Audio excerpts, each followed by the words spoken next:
नमस्ते viewers. Jaipur dialogue USA पे आपका स्वागत है। आज 15 अगस्त है। आज स्वाधीनता दिवस है भारत का 76वां और आप सबों को इसका अभिनंदन। ऑल्दो हम लोगों ने स्वाधीनता दिवस में समारोह में पाठ नहीं लिया था, लेकिन हम आज स्वाधीनता के बेनिफिशरीज हैं। आज हम स्वाधीन भारत के निवासी हैं, रहे हैं। मैं अमेरिका में रहता हूं तो मैं कह सकता हूं कि स्वाधीनता का दिल में हमारे भी उठता है। इसके पहले कि मैं अपनी चर्चा शुरू करूं, please like, subscribe, support our channel and it is with only your support that we are able to bring to you thoughts and processes that come to our mind to share the narrative with you. So 76 साल हो गए, आजादी का अमृत महोत्सव मना रहे हैं हम। एक सवाल उठता है, हमने क्या सीखा 76 साल की उम्र में होने के बाद? हम क्या जानते हैं, क्या नहीं जानते हैं, इसकी भी एक चर्चा होनी चाहिए। मैथिली शरण गुप्त की कविता है जो कि हर समय में अपना महत्व कायम रखता है। हम कौन थे, क्या हो गए और क्या होंगे अभी, आओ विचारें आज मिलकर ये समस्याएं सभी। This is an eternal truth. You can talk about this at any given point in time. तो मैं अपने एक्सपीरियंस से दो चार चीजों की चर्चा करूंगा। Where do we learn our history? अपनी नैरेटिव, अपना इतिहास कौन बताता है हमें? हमारे रामायण, हमारे भगवत गीता, इसकी चर्चा कहाँ होती है? तो कल ऐसा हुआ, यहाँ लॉन्ग आइलैंड में मेरे एक मित्र हैं कैम्ब्रिज यूनिवर्सिटी में, उनके साथ बात हो रही थी और उन्होंने बड़ी इंटरेस्टिंग बात कही और ये मेरे मन में आई। इस बात की जो है कनेक्शन जो थी, ये जुड़ी एक 2 साल पुरानी हादसे से। तो मैं वहां शुरू करता हूं। 2 साल पहले जब कोविड का बड़ा प्रकोप था, तो कनेक्टिकट के स्कूल के बच्चों ने गांधी जी पे एक समारोह किया। जूम समारोह हुआ था। तो उसमें सारे बच्चों ने 8 साल की उम्र से लेकर के 12वीं क्लास तक के बच्चों ने गांधी पे अपनी चर्चा की। सबों ने वही चर्चा की, गांधी इतने महान थे, स्वाधीनता दिवस, non civil disobedience, non violence, और गांधी की सारी चर्चा हुई। आखिर में 20 में से 17 या 16 बच्चों ने एक और बात कही, और वो बात थी, Gandhi was killed by A Hindu nationalist. ये बात मुझे बड़ी टन के साथ मेरे दिमाग में एक बात आई जो कहते हैं, मैंने कहा कि अजब सी बात है, 17 या 16 बच्चे अगर ये कहें इकट्ठा एक ही साथ एक ही समारोह में कि Gandhi was killed by A Hindu nationalist, तो उसके बाद मैं भी जज था उसका। तो मैंने अपनी टीका टिप्पणी दी उसमें, और मैंने ये कहा कि yes, it is true that Gandhi was killed by A Hindu nationalist, which is true, and he paid the price as per law by being hanged. He met with his fate or the rule of law. But let me ask all of you one question, and that's the question that I'm asking you. We always blame Nathuram Godse, जो Hindu fanatic nationalist था, RSS का बंदा था जिसने गांधी जी को मारा, की हत्या की। लेकिन आज तक क्या किसी ने जाति, धर्म, रंग, whether it's a nationality, religion, or orientation of murderer of Abraham Lincoln, John F. Kennedy, Martin Luther King, Robert Kennedy Jr., or the man who attacked Ronald Reagan and we almost killed him in America? We never asked that. So why is it that Nathuram Godse's nationality is important? Just one point. इसी को लेकर के जब कल मेरी बात हो रही थी प्रोफेसर ऑफ कैम्ब्रिज की, तो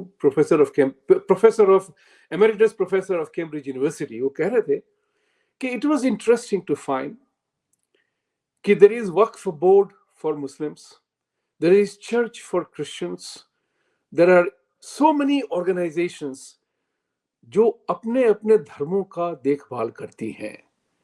हमने कभी नहीं सुना है कि मुस्लिम पर्सनल लॉ बोर्ड ने इंडिया में कभी कुछ ऐसा भी कहा हो जो हिंदुओं के प्रति हो या प्रो हिंदू हो, और the right thing about Hindu demand ever they ever supported? Do they ever go against the non-justified actions of their own community? That was the thought we were having over a cup of a Chennai coffee. And that was interesting कि VHPA, RSS वगैरह जो है India में, ऐसा लगता है कि वो उनको मनाने पे ज्यादा लगे हैं, यानी कि हमको ज्यादा प्रोटेक्ट और डिफेंड करने के लिए। करते होंगे जरूर कुछ, nobody doubts that, लेकिन सवाल ये है हमारी आवाज कौन लेके आता है? क्योंकि more than 70% of the time ऐसा लगता है, इंप्रेशन है, सच्चाई मैं नहीं कमेंट कर सकता हूं उस पर, कि जैसे वो उन्हीं की तरफ से बोल रहे हैं, हमारी तरफ से नहीं। तो आज हिंदुओं की आवाज को प्रोटेक्ट करने वाला कौन होता है? तीसरी बात, हर एक समुदाय में ये नेचर का विधान है, this is the law of nature, everybody needs guidance. जिस तरह से भारत के 1.4 बिलियन लोगों का एक प्रधानमंत्री है, जहां से सारा सूत्र शुरू होता है, 350 मिलियन अमेरिकन का एक प्रेसिडेंट है, सब तो प्रेसिडेंट नहीं है ना। तो हमारी जो भावना है, एकला चलो रे, द सीकर फिलॉसफी है, वहां पे गाइडेंस कौन कर रहा है? यह गाइडेंस हुआ क्यों नहीं? हमारी गुरुकुल सिस्टम को क्यों डिस्ट्रॉय किया गया? ऐसा क्यों कहा जाता है कि हम हिंदूज आर नॉट यूनाइटेड? क्योंकि हमें यूनाइट करने वाला जो मूल था उसकी शिक्षा होती नहीं है। हमारा सर तन से जुदा स्लोगन आज मारा गया है, लेकिन हमारा सर तन से जुदा बहुत पहले हो चुका है। इस बात को सोचिए आप, क्योंकि हमारी तरफ से कोई संस्था ही नहीं है जो हमारे लिए बोलती है, हमारे को मार्गदर्शन करती है। देखिए, ये विधि का विधान है। 80% से ज्यादा लोगों को ये 80-20 रूल जो है ना, ये हमेशा ऑपरेट होता है, ये नेचर का रूल है। People need guidance and support. जब वो गाइडेंस और सपोर्ट नहीं मिलती है तो लोग बहक जाते हैं। That's the reason why people go to other faiths for their own solace and satisfaction. Very important. We have to create that kind of an atmosphere. A leadership hierarchy has to be created. It is a hierarchy. Let's remember that. We do a lot of work on leadership. We build leadership. We create leaders. That's why I know this. Because every company has a CEO. Not every employee in the company is a CEO. There is a hierarchy. Call it a flat hierarchy, vertical hierarchy, horizontal hierarchy, but there is always a hierarchy. Even a tree, the branches, not all branches reach the top. There is one branch that reaches, one particular element that reaches the top. Not all fruits are born on a tree which are all at level. Think from a very philosophical point of view. Where is the guidance for a Hindu community? It's not coming from RSS. It's not coming from VHP. हम सब ये दोनों जो हैं, मैं उनका बहुत आदर करता हूं, लेकिन मैं इस बात पे नाखुश हूं ऑन द लीडरशिप पार्ट कि वहां से हमें लीडरशिप की डायरेक्शन ठीक नहीं आती है। तो जब वहां पे शाखा प्रमुख ने कहा था हमारा डीएनए एक है, हिंदू मुस्लिम डीएनए एक है, बात सही है, बट सच्चाई ये है कि डीएनए सारी इंसानियत का एक है। वो हिंदू मुस्लिम का डीएनए एक है, वो कि अजूबा सी बात नहीं थी। सारे इंसान पूरी धरती पे उसके डीएनए एक है। ये कल्चर डिफरेंट हो जाती है। कल्चरल डिफरेंसेस जो है वो डिटरमिन करती है कि हम कौन सा कपड़ा पहनते हैं, कैसे पूजा करते हैं, कौन सी आरती लगाते हैं, क्या करते हैं, क्या खाते हैं, क्या पीते हैं, कैसे बोलना है, ये कल्चरल होता है। Therefore, VHP, विश्व हिंदू परिषद, RSS, इतने सारे जो इंडियन ऑर्गेनाइजेशंस हैं लीडरशिप की, इन्हें लीडरशिप की एक डायरेक्शन निकालनी होगी आम जनता के लिए। नहीं तो सब सीकर बन के अपने अपने रास्ते पे चलते रहेंगे, कभी किसी की का समन्वय नहीं होगा कि हमें ये करना है। तीसरी बात, ये इंडिपेंडेंस मूवमेंट सेलिब्रेट तो हम करते हैं, लेकिन हमने इस बात को भी जाना है आज की तारीख में जिस तरह से टेक्नोलॉजी के कारण इतिहास सामने आ रहा है। Technically India was never given independence. It was a transfer of power by a British inspired institution, Congress Party, created by A.O. Hume. In 1947, a transfer of power happened to Congress Party in which Mohandas Karamchand Gandhi played a game, one-upmanship of ड्रामाबाजी, जिसमें कि 13 vote से जब पटेल जीत रहे थे election, उनको बैठा करके अनशन करके उन्होंने नेहरू को बना दिया.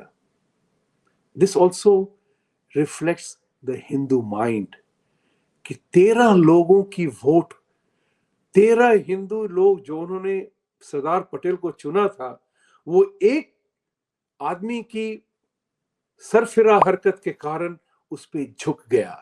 सोचिए इस बात को. जो मेरा पाकिस्तानी दोस्त हमेशा ये कहता है ना कि तुम हिंदू लोग बड़े शरीफ हो, शांति के नाम पे आप कुछ भी करेंगे. सच बात है. कभी कभी हमारे अपने ही या बाहर के लोग सच बोल जाते हैं, ये सच है. 13 वोट को निगेट करके गांधी ने एक वोट को ऊपर बढ़ाया. उसका नतीजा क्या है? आज की तारीख में भी ये फैमिली लिमिटेड पार्टनरशिप देश को चलाती रही. सोचिए इस बात को. That's another truth we know now. आज वो हमें कहानी पता चल गई है, किस तरह से एजुकेशन डिपार्टमेंट चला. इन सब चीजों को जानने के बाद हमें क्या करना है, इसको सोचना पड़ेगा. तीसरी बात, चौथी बात जो मैं कहना चाहूंगा कि ये बहुत ही महत्वपूर्ण बात है. आज हम जिस तरह से देख रहे हैं अमेरिका में, इंडिया में, कास्ट के नाम पे हमें बर्बाद किया जा रहा है.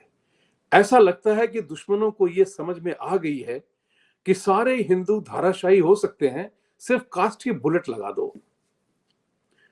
कास्ट की बुलेट का प्रयोग होते ही जो अपर कास्ट जो है, बदनाम है अपर कास्ट के नाम से, वो डिफेंसिव हो जाते हैं, अपोलोजेटिक हो जाते हैं, राइट.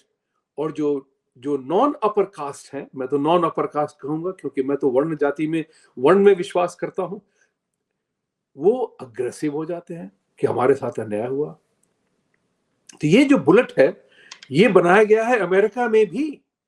बहुत सारे, कैलिफोर्निया में SB 403 पे हमने एक शो किया है जो कल परसों में आएगा. उसमें आप देखेंगे कि किस तरह से एक झूठ को सच साबित किया जा रहा है, बोगस रिपोर्ट के हेल्प से, कास्ट. लेकिन एक बात मानिए भाई और बहनों, जब तक हम इस कास्ट को बदलेंगे नहीं, जो पॉलिटिकल गेम हो गया है आज, इतना निश्चित है, इसको जो हटाएगा पहली बार मार खाएगा, निश्चित, वो भी निश्चित है. क्योंकि कास्ट के बेसिस पे आज भारत समाज टूटा हुआ है. लेकिन हमें उसमें कल्चरल रेवोल्यूशन लानी पड़ेगी, स्पोर्ट्स और मिलिट्री के माध्यम से. मेरा कहने का तात्पर्य यह है कि आज तक जहां भी जो भी पहुंचता है, वो अपनी परफॉर्मेंस के बद से पहुंचता है. चाहे स्पोर्ट्स हो, ओलंपिक हो, वर्ल्ड कप फुटबॉल हो, वर्ल्ड कप ये हो, वुमेन्स स्पोर्ट्स हो, टेनिस की चैंपियनशिप हो, जो भी हो, जहां भी आप देखें, जहां भी किसी भारतीय ने मेडल जीता है, गोल्ड मेडल, सिल्वर मेडल, ताम्र मेडल, जो भी जीता है, वो परफॉर्मेंस की वजह से हुआ है. अच्छे डॉक्टर परफॉर्मेंस से अच्छे डॉक्टर बनते हैं. अच्छा इंजीनियर, अच्छा बैंकर परफॉर्मेंस से बनता है. भारत को एक अभियान चलाना पड़ेगा कि हम परफॉर्मेंस बेस्ड कल्चर होंगे. Very very important. आरक्षण में उसका एक पर्पस है जो सॉल्व होता है, जिसमें मदद मिलती है, लेकिन उसको कैसे आगे बढ़ाया जाए, इस बात को हमें समझना पड़ेगा. तो भाइयों और बहनों, मैं आज इस बात की चर्चा कर रहा था. 76वीं स्वाधीनता दिवस मनाई जा रही है, ट्रांसफर ऑफ पावर. सोचिए आज हम यहां पहुंचे हैं, आगे क्या?